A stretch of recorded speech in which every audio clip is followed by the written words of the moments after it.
Hello, আসসালামু আলাইকুম চাচা। চাচা, চাচা একটা গুরুত্বপূর্ণ খবর কই, ওই যে কমু, ওই যে আমগো দেশে তো ওই যে জাতিসংঘের সেনাবাহিনী নামে গেছে চাচা। হ্যাঁ, জাতিসংঘের সেনাবাহিনীর ম্যাজিস্ট্রেসি পাওয়ার দেওয়া হয়েছে। তারপরে বাংলাদেশে ভাঙচুর, ওই গোপালগঞ্জে দেখছো না, মানুষ পিটাইয়া খুন করে ফেলেছে। হ্যাঁ, জাতিসংঘ সেনাবাহিনী। কি? জাতিসংঘ সেনাবাহিনী বাংলাদেশে কখন আইলো না? আমা তো তুমি, আরে চাচা, জাতিসংঘ সেনাবাহিনীতে বাংলাদেশ চালাইতেছে। আরে আমাদের সেনাবাহিনী তো ওই জাতিসংঘে চাকরি করে। হ্যাঁ, জাতিসংঘে যখন যেখানে যায় সবাই সেই জন্যই তো সেনাবাহিনীতে ঢুকে। হ্যাঁ, আর ওই জাতিসংঘ যেভাবে কয় বাংলাদেশের সেনাবাহিনীও সেইভাবে কাজ করে। হ্যাঁ, ওরা তো ওইভাবেই চলছে জাতিসংঘের দিক নির্দেশনায়। ওই যে ভলগা তুর্ক আছে না, ভলগা তুর্ক তো কইছে তোমরা এটা করবে না, হেরা থামে গেছে। তোমরা ওইটা করো, হেরা সাধু হয়। তোমরা ওইটা করো না, নাহলে তোমাকে জাতিসংঘ তো হেরা জাতিসংঘের কর্মচারী না, সৈনিক সৈনিক। হ্যাঁ, জাতিসংঘের ওই যে ভাড়ার সৈনিক। হ্যাঁ হ্যাঁ হ্যাঁ, সেনা শ্রমিক আর কি, মানে অল্প খরচে জাতিসংঘ এদেরকে ইউজ করে। হ্যাঁ, আমাদের সেনাবাহিনীকে, মানে এখন আমাদের না, মানে ঢাকা ক্যান্টনমেন্ট এটা জাতিসংঘের অধীনে চলতেছে চাচা। হ্যাঁ, এখন আবার ওই যে মানবাধিকার অফিস হয়ে গেছে না ঢাকায়। আরে বাপরে, এখন তো আর কারোর কিছু কম যাইতো না। হ্যাঁ, ওই মানবাধিকার অফিস থেকে যা নাজিল হইব সেটাই পালন করতে হইব। হ্যাঁ হ্যাঁ, ওই যে দেশের মানুষ তো জন্য চিন্তিত যে কি হইল।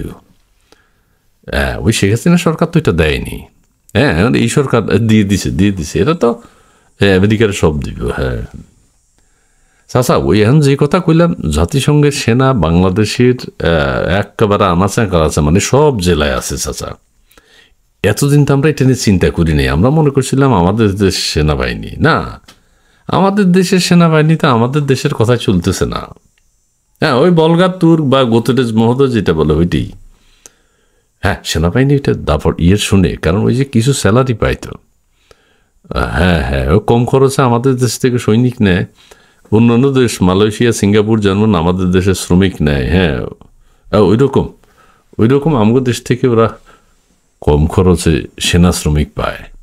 না, যুদ্ধ টুদ্ধ করার লাই, ওই যে আমেরিকাকে হেগু সৈন্য দিবনি জাতিসংঘ মিশনে কাজ করবার লাই, না এত টাকা দিয়ে পোষাইতে পারত না তো। হ্যাঁ, অনেক দেশ দেয় না, অনেক দেশ দেয় না। ব্রিটেন কি দিবনি যে জাতিসংঘে দিলেও ওরা লিডার হয়ে থাকবে হয়তো। আমগুলা যদি মাটি কাটাইব, ব্রিজ বানাইব, হ্যাঁ, তা আমরা তো সুনাম করছিলাম। এখন তো দেখছি যে হেতারা জাতিসংঘের সৈনিক।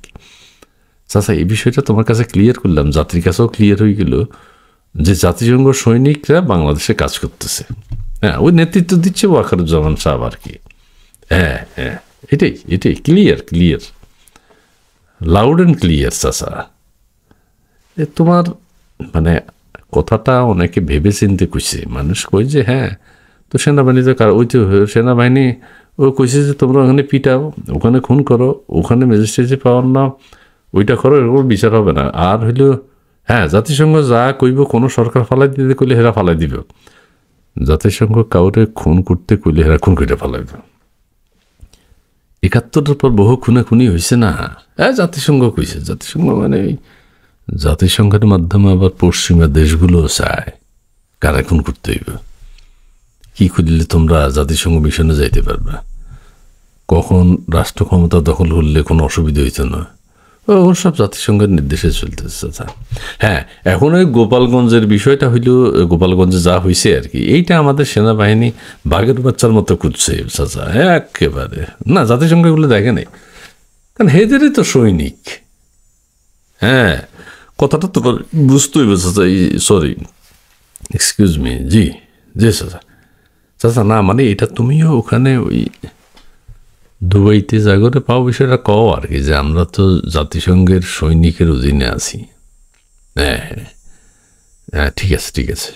হ্যাঁ, জাতিসংঘ কইছে এনসিপি রে পাহারা দিয়ে রাখতেছে আমাদের, এরা দায়িত্ব পালন করতেছে। হ্যাঁ, ওই ওয়াকারুজ্জামান সাহেব তো হইল এনসিপির হেড হেড হেড। আবার ওয়াকারুজ্জামান হইল জাতিসংঘের বাংলাদেশের হেড। হ্যাঁ, ঠিক আছে ঠিক আছে ঠিক আছে চাচা। জি জি জি, আসসালামু আলাইকুম চাচা। অন্য বিষয় নিয়ে কথা বলবো, ওই যে পরের ইয়েতে তোমরা জানাবো আমাদের ওই ইসলামী সংগঠনগুলোর নায়েবে আমির তো একজন হিন্দু, হিন্দু সম্প্রদায়ের একজন নেতা। হ্যাঁ, ওই যে হাটহাজারের কৌমিদেরও উনি উনি নায়েবে আমির। হ্যাঁ, এটা আমি তোমার ব্যাখ্যা করব। উনি উপাধি পাইছে আমাদের ইসলামী চিন্তাবিদদের কাছ থেকে, এই যুগের আবু তালেব। হ্যাঁ, এই যুগের আবু তালেবের এটা আমি তোমার ব্যাখ্যা করুন চাচা। আজকে থাক ঠিক আছে, আজ আর বেশি কথা না চাচা, একটু তাড়া আছে, মানে আমার একটু তাড়া আছে আর কি চাচা, সরি। জি জি জি, আসসালামু আলাইকুম চাচা।